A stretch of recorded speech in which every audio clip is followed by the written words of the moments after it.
Welcome back to the Shifting Schools podcast. I'm your host, Jeff Utecht, back with another great episode here in our series on Gen AI in higher education, as we seek to gain knowledge of what is happening in higher education today around generative AI, so we can prepare our high school students today for the classrooms they might find themselves in tomorrow. As we get started, I have a question for you to ponder. What do you find more inspiring, a policy or a manifesto? And what would happen if we turned our classroom policies into manifestos? Well, in today's episode, we're exploring how AI can be a powerful ally in the classroom, the ethical considerations we must address, and the pivotal role students play in shaping the future of AI in education. Our guest today is Dayamudra, an innovative English language educator with 25 years of teaching experience. Her work seemingly integrates wellness, social justice, and technology, creating inclusive and dynamic learning spaces. Dayamudra teaches at City College of San Francisco and has spent 25 years inspiring students from all over the world. She also has extensive experience working internationally, including founding an alternative school in India and leading educational projects in Indonesia, Guatemala, and Hungary. She brings a global perspective to her passion for language learning and community building. Before we jump into today's conversation, I want to welcome any new listeners that might be new to the podcast and remind you to check out our free PDF guides on integrating AI in your curriculum, available now on our website, shiftingschools.com. It's packed with practical tips and strategies to help you navigate the evolving landscape of educational technology. While there, make sure to sign up for our Shifting Schools newsletter so you don't miss another free resource in the future. Now, before we get to today's interview with Dayamudra, here's a quick word from today's show sponsor.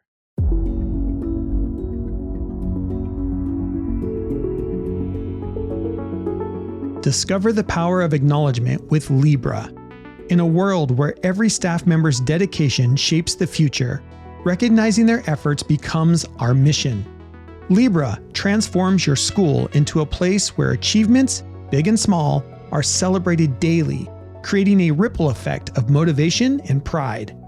Join the recognition revolution with Libra, where every achievement is a cause for celebration. For more information and a free demo, contact me at jeff@shiftingschools.com today. All right, and with that, here's Dayamudra, a teacher at the City College of San Francisco, talking about how she leverages generative AI conversations with her students in her classroom. And with that, on with the show.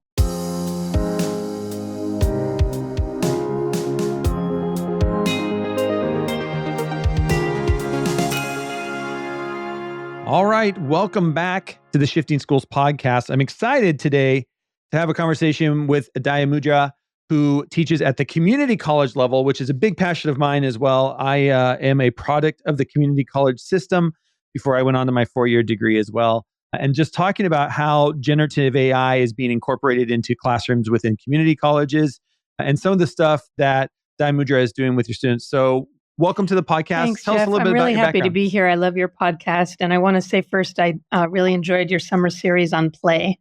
I teach at City College of San Francisco. I've been there. This is my 25-year anniversary. Thank you. For 15 years, until a couple years ago, I was running my own project in India, working with caste-oppressed students. So we started an alternative school there.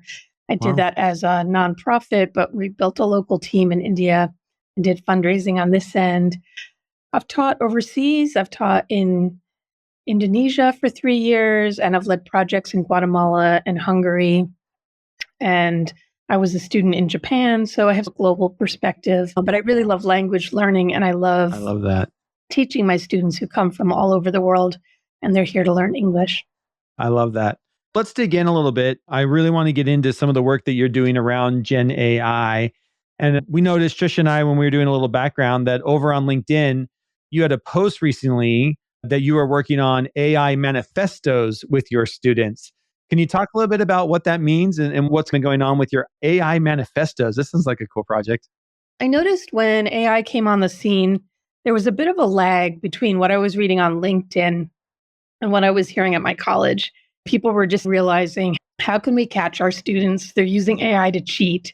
And what's our policy going to be? And yeah. So, and Yeah. I felt, I don't know, it was a bit of a trauma response, I think, because there was a lot of fear and a lot of suspicion of students. And I felt like there were no students around that table. Agreed. I wanted to include them in the conversation, and I just wanted to expand the conversation a little bit to include people from other parts of the college, hear what they were thinking, include everybody, even the people who were like anti-AI, people that were pro-AI, just really I came in as a learner with curiosity. People I really turned to as leaders in my school and across the community college district were librarians. They were doing the most interesting work from the beginning. And they said the librarian's approach is a little bit different from ours. I think as educators, as classroom teachers, we think, okay, I have content area to teach. How am I going to teach this content to my students? And of course, we want an equity-minded framework and we want student-centered, but we really think of us teaching our students something. Whereas the librarians were telling me they saw themselves answering the question, like, how can I help you? Students would come in, I don't understand AI. I need to learn more about AI. And so I thought that frame was really interesting. Like, how can I help you? And so librarians were creating really interesting little mini courses for students to help them understand what AI was. And so that was the beginning. So being in conversation. And so I started just a bit of a timeline, right? Like November 2022 was when ChatGPT launched. That was when the whole thing exploded. And that Christmas break, I was really educating myself. And so then 2023, I think, is when things started to grow a bit with AI. And that's when I started talking to my colleagues. And in the summer of 2023, I started the beginning. This is an evolution, the Manifesto Project, but just asking my students, what do you know about AI? How are you using it? What are some ethical ways to use it? What do you think about cheating, not cheating? Like really just asking them and including them in the conversation. And it's just interesting to me that we don't do that more. Agreed. I know. It's so crazy, right? We try to have all the answers for our students instead of including our students in, hey, this new technology is here. We are all trying to figure out how to use it. Let's have those conversations with our kiddos of how are you using it? I love that I do this with my trainings. I will have teachers say, how do we make sure kids are using it ethically? And I always say, that's a great question to ask your kids. Let's unpack ethical use of AI together so that's as one a class. Part of the Manifesto Project. So I really start with asking them. So it's evolved. Beginning in like summer 2023 was me just asking them and them telling me what they thought were best use practices of AI. But then I thought in my college in fall of 2023, things started to heat up and everything. These companies that sell the AI detection tools were just waiting to pounce on that fear. Yeah. And it was interesting, like people were not that educated about the tools, but they were just like, we need to get these tools, the cat and mouse game. We need to get these detection tools, these Gen AI detective tools to detect the Gen AI, and not even reading the research about how ineffective they were and the false negatives, the false positives. No. Well, and then we set kids up. So then kids were trying to figure out, how do I use AI to get around the detection tools? And then the detection tools are having to update to try to figure out and to your point, meanwhile, there's research going on behind the scenes that are saying, this is getting out of control and none of this is good. Like it works for the companies that are creating the tools and answering the fear. But I guess my question is like, why is cheating the first thing that we go to? Like, why is suspicion of our students? Like, so I know that I have control over my classroom, so I can work with my students. I would just love for this to be a college-wide project. Why don't we have students around the table on everything in terms of technology? We really should be listening to them more. And I think down in Orange County, there's some really great work being done there. And they call it JUICE or something like that. And they just had over the summer, or in the spring, a whole AI summit led by students. So I think that's really interesting. Well, Yeah. So then with the AI detection, there was also like policy. We need policy. We need to tell students how not to use these tools. So one of the things that I thought was really important for myself, and I really tried to encourage in my colleagues, was we need to build our own digital literacy. We need to understand how these tools work. We're starting to make policy, and these tools are constantly changing. And then the other thing I was interested in was of the ethical issues. Not, of course, academic integrity is one part of that, but the international workforce issues of the people being exploited to create these tools in Africa, the environmental impact, the biases built into these tools, the algorithms, that has to be part of the conversation. What I was hearing was very black and white conversations of either these tools are bad, let's get rid of them, which is impossible to do, or these tools are great, don't get all complicated with ethics. But I actually find my students are very good at having a more nuanced conversation. And that's the training we're doing as educators. I love that. And I think this is one of the things I'm very proud of. I help write the documents for the guidance here in the state of Washington. And when it came to the ethics, we just released a couple of weeks ago, as we're recording this in July. In June, about mid-June, we released our last updates. We've updated it twice. In our last update, we really focused on this ethical dilemma around it. And I love what you're saying, because we noticed that same thing. There are two different sides to the ethnic conversation, right? And the one side is, this is how we explain it in our guidance. There's the ethical use of the tool, right? So that's cheating, and should you use it in certain ways, and what ways would be considered an ethical use of AI? And then there's another ethics conversation around just the ethics of AI, the people that are being hired to train it, the idea of detection tools, the idea of the environmental impact. And I find a lot of times when we talking ethics about AI, we get all mixed up between those two. And so our hope was in our guidance is we, at the very beginning of the ethics, we say, we're going to talk about these. There's two different sides to ethics. Here, if you want to have this conversation, here are resources for the conversation around ethical use of the tool. Right. That's a different conversation than the ethics of AI, which is the environmental impact and the economic impact that it's having and trying to be sold. Every company's trying to sell you Gen AI now. That's an ethic of AI issue. And so I think you're right. There's great conversations to be had. The last thing you said about the marketing of these tools to educators, to schools, I think is also a very important ethical conversation. We need to be around these tables and making these companies accountable and giving them input, not just becoming ambassadors and getting a badge or whatever. But the women that are really leading this conversation are a lot of women of color. And they're saying, our message is not don't use these tools. We need to be around these tables, creating the tools, testing the tools, vetting the tools. So I think we have a lot to learn from leaders sort of outside our usual pockets. I love that. So when students write these AI manifestos, then does this become is your goal, this is a gateway into the manifesto for the school? Is this something for them to drive their own understanding? I teach an ESL, English, they're English language learners. It's a public speaking class. So this is part of a group presentation. Okay. So part of it is skills for the 21st century in terms of collaboration and integrating information and higher level thinking. So there's sort of 5 parts. So the first is assessing student knowledge. What do they already know about these tools? And then exploring the things we were just talking about, bias and ethics, because I think that a lot of students don't know that piece. I think that's really important. But again, a nuanced conversation, right? And then the third thing is thinking about AI in education, specifically in terms of language learning. What's a good use of the tools to build your language learning? And a lot of that I learned from my students. They're using the tools in all sorts of ways. They're using tools I've never heard of. Yeah. They're digital natives, right? So they've got stuff on their phones. And then looking at manifestos. So I felt like a manifesto was much more inspiring than a policy. So a policy is basically, here's what you should do. Here's what you shouldn't do. Here's what's going to happen if you don't follow the shoulds and shouldn'ts. So a manifesto is a call to action. It's a reimagining of societal norms, and it's a blueprint for future thought and action.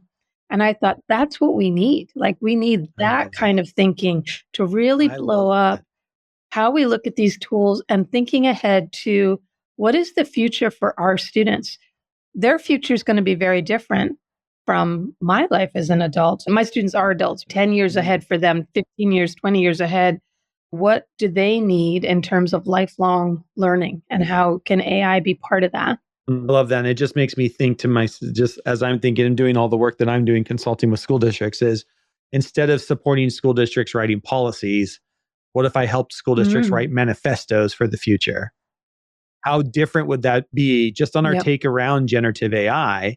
That is, as a district, you said, here's our AI manifesto around all these conversations that we know we need to have, and we're going to be learning through these as it continues. Yeah, we have a teaching of reading and language learning.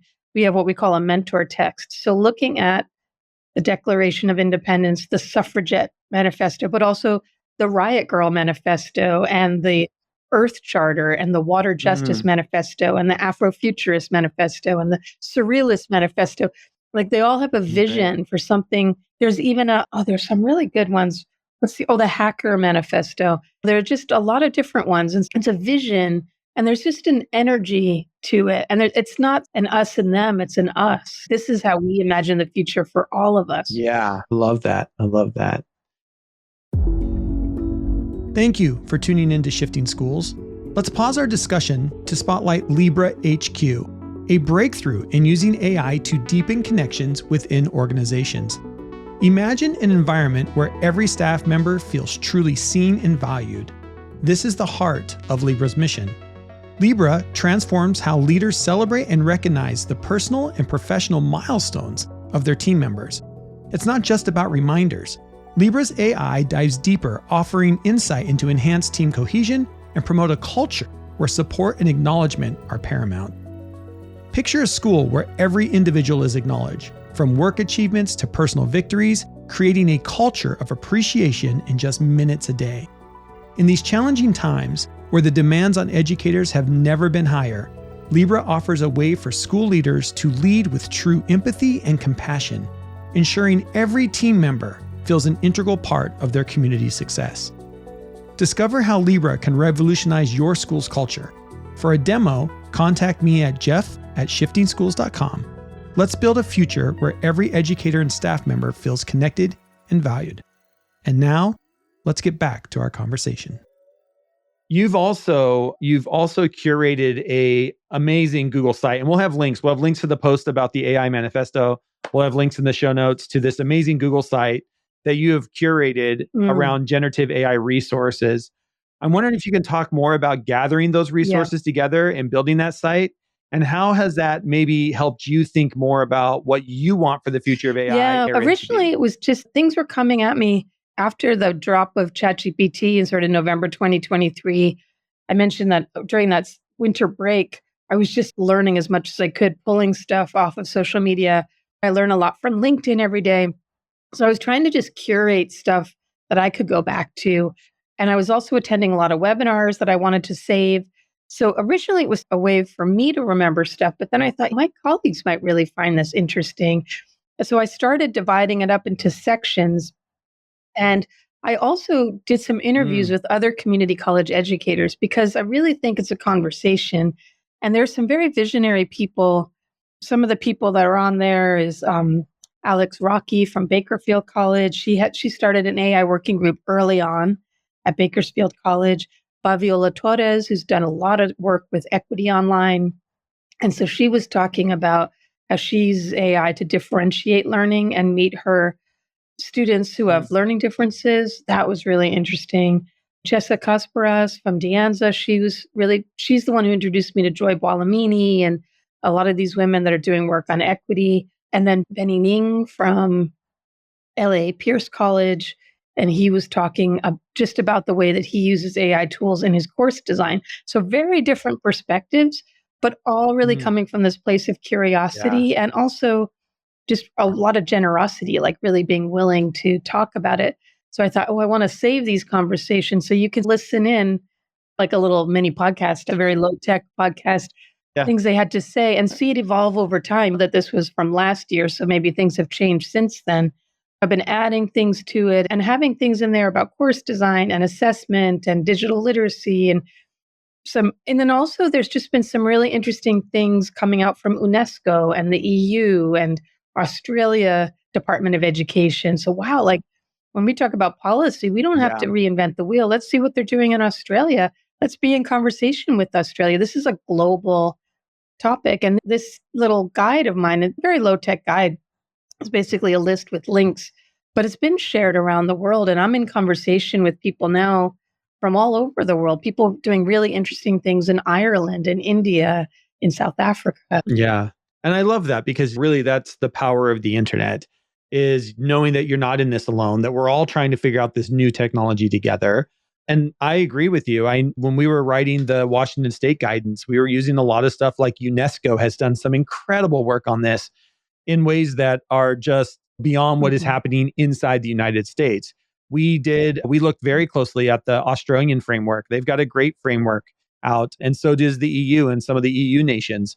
And so it was great to be able to grab all these different frameworks and ideas and thoughts around different parts. And then our goal is just like, how do we make this focus for K-12? And that was what I was working on here with the state of Washington.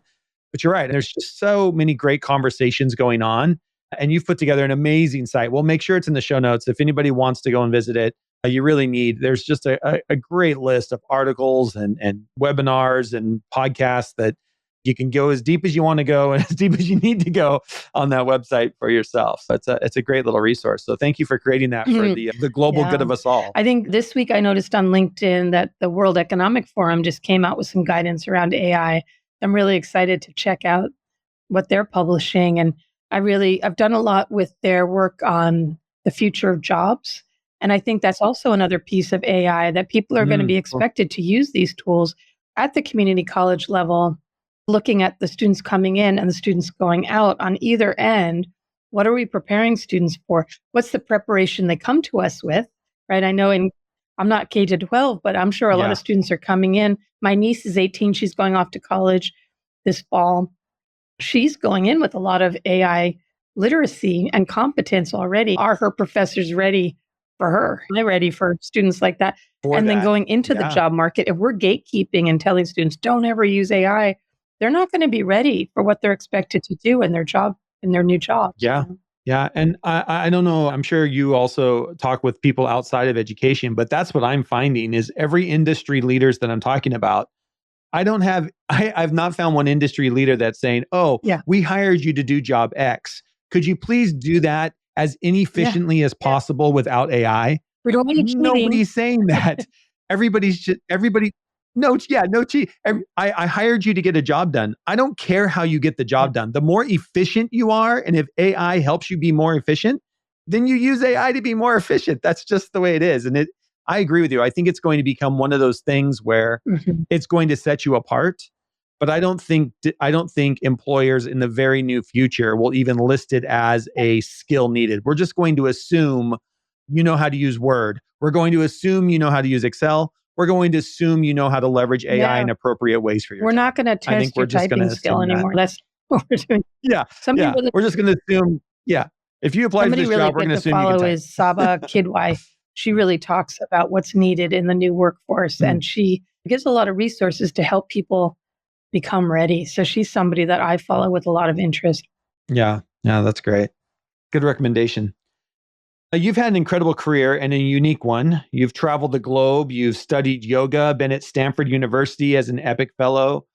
What about your background has prepared you to be looking for the opportunities generative AI might have for higher ed? I think I just finished my doctorate a couple years ago. I went back to do my doctoral work in my 50s. And I have a refreshed understanding of what it means to be a student right now. And I finished my doctorate before ChatGPT dropped, unfortunately. Feel connected with the people in my program are much younger, and they were using technology in lots of ways that I didn't know how to do yet, but I learned from them. Yeah. I came in with my skills and note cards and and you're looking for the microfiche. You're like, where's the microfiche that I can go? That's what I always go to. I'm like, where's the library with all the microfiche? So I think part of it is that I feel a lot of empathy for my students. And I'm just very curious about technology. I think maybe I was really lucky. I started training to become an online teacher in 2017. And so really open to learning new technology, and I've had to upgrade my skills. And so I think that led me down this path of really following. One thing with online learning, you're working in isolation.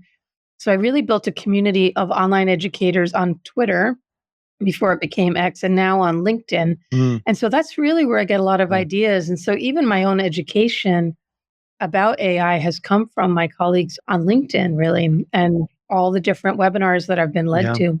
I'm finding that too. And I think that's just good for our audience to hear is we had some very robust communities on Twitter, X, that I feel like have just, as of late, gone away for multiple different reasons, of which we don't need to go into here on the podcast. But I do feel like a lot of those communities have moved over to LinkedIn, and that's becoming, even for myself, I'm spending more time on LinkedIn than I am anywhere these days as well. Because I just feel like that's a great conversation over there, a good community of educators trying to do good stuff and sharing what's working, much like Twitter was in the day, and back in its heyday. But it's just a great place to go. So if there are educators listening to this or just not knowing where the communities went, I think LinkedIn's a good spot to go and start creating your connections over there, because there's some really conversations to have. There's some really creative features on TikTok as well. As I think as we learn new tools, of not being snobs about the different platforms, like really being curious, where are the younger people, and seeing what people are doing on TikTok. And I'm just fascinated by all of it. Do you think right now we're coming up on the 2-year anniversary of ChatGPT, which is really, I think for most of us would say, is a big turning point in this Gen AI stuff.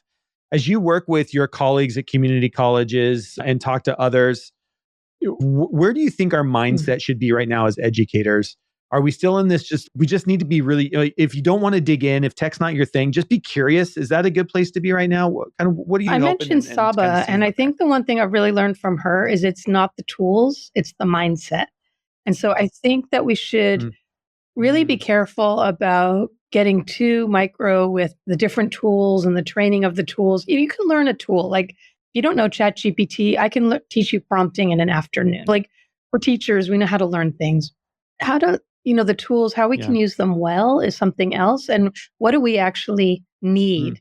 And I also feel like that's really important in terms of vetting, because these tech companies are just waiting. They're just waiting to come in and sell us stuff. I was just invited to an AI summit that cost $200. And I thought, oh, very interesting. Who is this summit for? If it's $200, it's not for me, because I'm not paying $200 out of my own pocket. Of course, I can get funding, but for an AI summit, do you want teachers there? So I think we need to be quite aggressive in getting around those tables and telling our stories on LinkedIn and really standing up. I'm not an expert on coding, but I am an expert on learning. I've been at the community college for 25 years.